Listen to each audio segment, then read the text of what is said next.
Hey, it's Hipster. I want to talk about Royce the 5'9". Royce has gotten really good. I mean, like, really good. He used to be alright.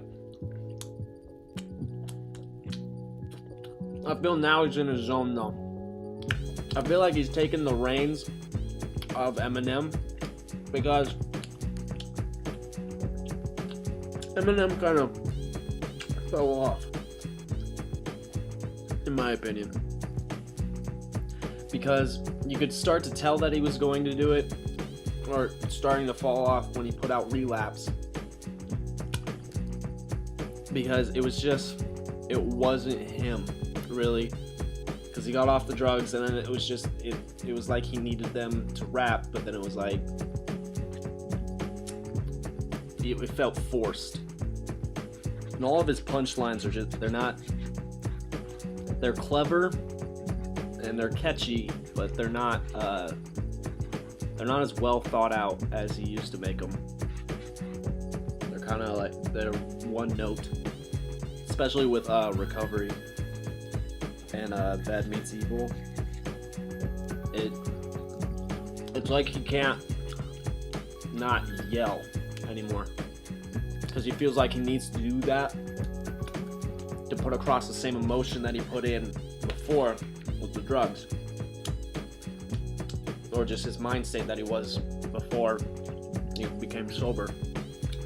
Just like on Lighters, it just didn't seem like he had to yell the whole time.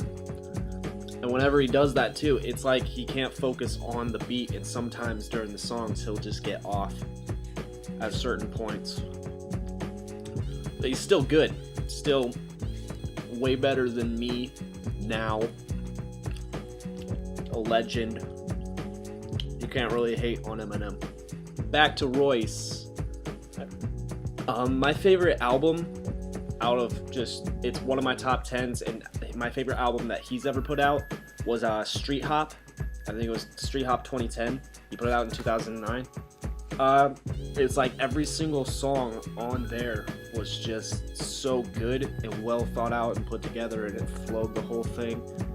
His storytelling ability on Part of Me and Murder, and the one where he's in a hotel room. He can go 5 minutes straight in a cohesive just storyline that rhymes. And I just rhymed right there. And his new shit is hyper technical, lyrical. It's just, his flow is still nice, but it's not the same subject matter that he had on Street Hop. And I don't know. It's nice, it's aggressive, it's powerful. But I just like it to go back to where he was at, but I know that's not always the case with most rappers besides Nas. I also want to talk about collaborative album dick writing. When Nas came out with Distant Relatives with Damian Marley, it was so good because it was just trading back and forth between both of their positions, especially on As We Enter. But it was just nice to hear two styles like that mixed together. But then later on, we have Watch the Throne, and then right before that was Bad Meets Evil. And now we have just other artists that are planning collaborative albums and collaborative mixtapes, which is going to be just the same thing like that.